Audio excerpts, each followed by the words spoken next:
Alors, je vais vous conter un conte dont le titre est « À la recherche du meilleur ami ». C'est un conte qui m'avait été relaté par mon père, Simon-Pierre Akomezog, à Mindik pendant que j'étais jeune. Il avait l'habitude, le soir, au salon, de nous conter les contes afin de nous éduquer, de nous transmettre la sagesse traditionnelle Fang. Et mon père, comme je l'ai dit, était infirmier retraité. Il est décédé en 2006.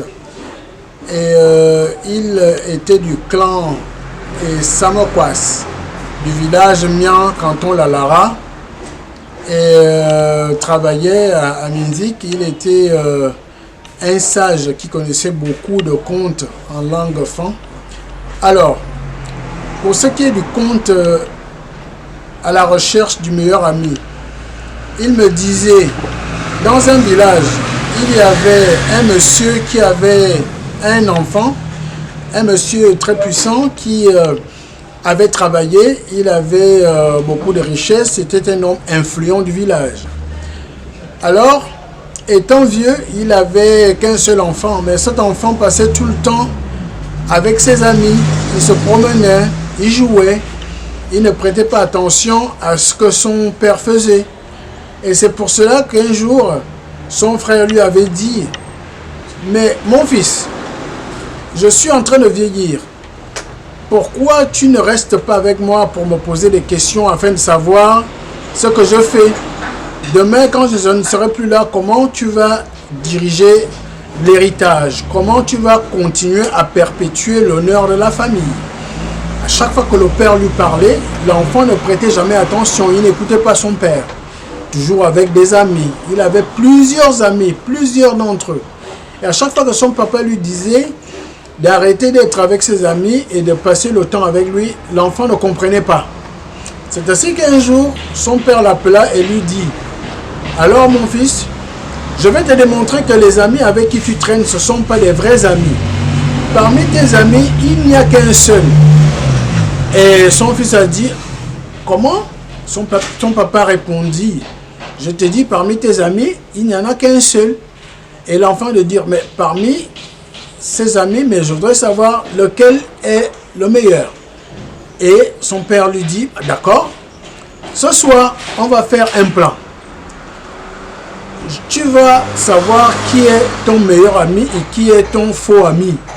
Et ainsi, tu resteras avec le meilleur. » Le fils lui a dit « D'accord papa, je suis d'accord avec toi.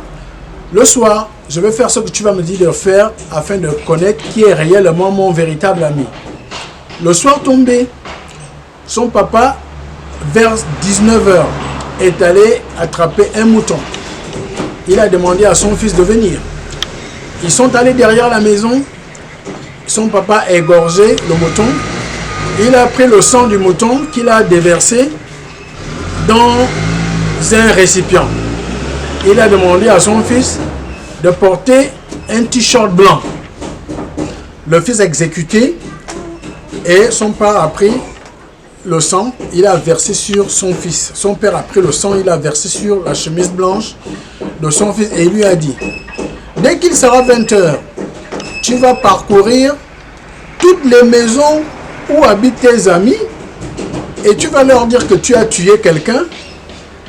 Et ainsi, tu cherches qui de tes amis pourra t'héberger parce qu'on veut t'attraper. » Le fils a dit « Ok papa. » Donc, le soir, l'enfant s'en alla.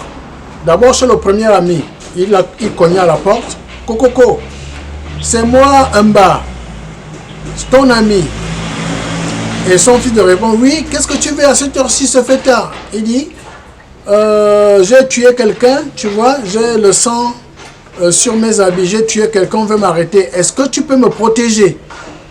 Le premier ami, non, puisque tu as tué quelqu'un, je ne peux pas te sauver. Va-t'en d'ici. L'enfant découragé et s'en alla chez le deuxième ami. Il cogna à la porte du deuxième ami. Ondo, c'est moi Mba. Est-ce que tu peux m'ouvrir la porte? Je viens de tuer quelqu'un. On veut m'arrêter. Est-ce que tu peux me casser? Est-ce que je peux me protéger chez toi? Le deuxième ami a dit non, non, non, non, non, non, je ne peux pas être hébergé parce que tu as tué quelqu'un, je ne veux pas de problème. Il s'en alla chez le troisième, la même chose, quatrième, cinquième. Lorsqu'il fit le tour de tous ses amis, tous lui ferma la porte. Alors il n'en resta qu'un seul. Et le seul ami qui n'était vraiment pas son meilleur ami en tant que tel, il se voyait de temps en temps. Lorsqu'il s'en alla cogner chez le dernier ami, soudain, il cogna la porte et l'ami lui ouvrit et il dit, mais qu'est-ce qu'il y a en bas? Il dit, et lui de répondre, j'ai tué quelqu'un, est-ce que tu peux me protéger parce qu'on est en train de me chercher pour me faire du mal? Et l'ami lui dit, ok, viens te cacher sous le lit. Mais avant de te cacher, enlève ton t-shirt, je vais le laver et je vais te protéger. Et son ami est rentré sous le lit et il le cacha. Et c'est comme ça qu'il a pris son vêtement, il est allé nettoyer et il lui demanda s'il avait déjà mangé. Il a dit non, non, non, j'ai pas mangé. Il est allé chercher la nourriture et donna à son ami. Et quand arriva le petit matin, l'ami lui dit, oh, ok, alors, Mba, tu vas te réveiller, on va s'enfuir d'ici, on va aller ensemble. Je ne vais pas laisser les gens t'attraper. Tu es mon ami, si on doit te faire du mal, on va nous faire du mal à deux. Alors, très tôt le matin, on va s'en aller très loin dans la brousse, on va aller se cacher. Et l'ami lui a dit, ok, j'ai compris, mais on n'ira pas très tôt, on ira vers midi 11h. Entre-temps, lorsque son père avait vu que son fils ne revenait pas, il savait que finalement il avait trouvé le meilleur ami. Et l'histoire dit que le père avait déjà préparé le mouton en question et il l'avait gardé à midi pour que lorsque son fils va revenir avec le meilleur ami, ils vont s'attabler et ils vont manger ensemble. Alors son fils ne l'avait pas dit à son copain. Et son copain était toujours craintif, son copain était toujours, avait toujours peur que les gens ne viennent pas l'arrêter. Et c'est comme ça que vers 11h, l'ami lui dit, bon ok, maintenant qu'il est temps, nous allons partir. L'ami a dit, mais puisque tu as dit qu'on veut te tuer, mais si on sort là, les gens vont t'arrêter. Mais il faut qu'on se cache. Il dit, non, non, non, on va d'abord à la maison. J'ai quelque chose à te dire. Et les deux s'en allèrent. Arrivé chez son copain, il a trouvé la table bien arrangée, la nourriture. Et enfin, l'ami lui dit la vérité. Il lui dit, oh, enfin mon ami, je n'ai jamais tué quelqu'un. C'était une stratégie. Mon père et moi, nous sommes entendus, nous nous étions entendus pour savoir qui de tous mes amis était le meilleur. Et finalement, tous mes amis m'ont fermé la porte parce que je leur avais dit que j'avais tué quelqu'un. Tu as été le seul qui m'a ouvert la porte. Et à partir d'aujourd'hui, finalement, je sais que tu es mon meilleur ami. Et ainsi, mon père a fait un repas pour t'accueillir et te remercier. Et depuis ce temps, ils se sont assis, ils ont mangé. Et les deux amis sont devenus les meilleurs. Ils ne se sont plus jamais séparés. Ils étaient devenus comme des frères, même père, même mère. Et jusqu'à ce que lorsque son père est mort, ils sont restés comme des frères. Ils ont continué à multiplier l'héritage de leur père. Et ils sont devenus très riches, très puissants. Alors la moralité de ce conte, c'est quoi? Dans la vie, il ne faut pas avoir beaucoup d'amis. Il faut avoir qu'un seul ami. Parce que les autres viennent juste pour profiter de toi. Parce que tu as des biens. Parce que tu es riche. Parce que tu es beau. Parce que tu es fameux.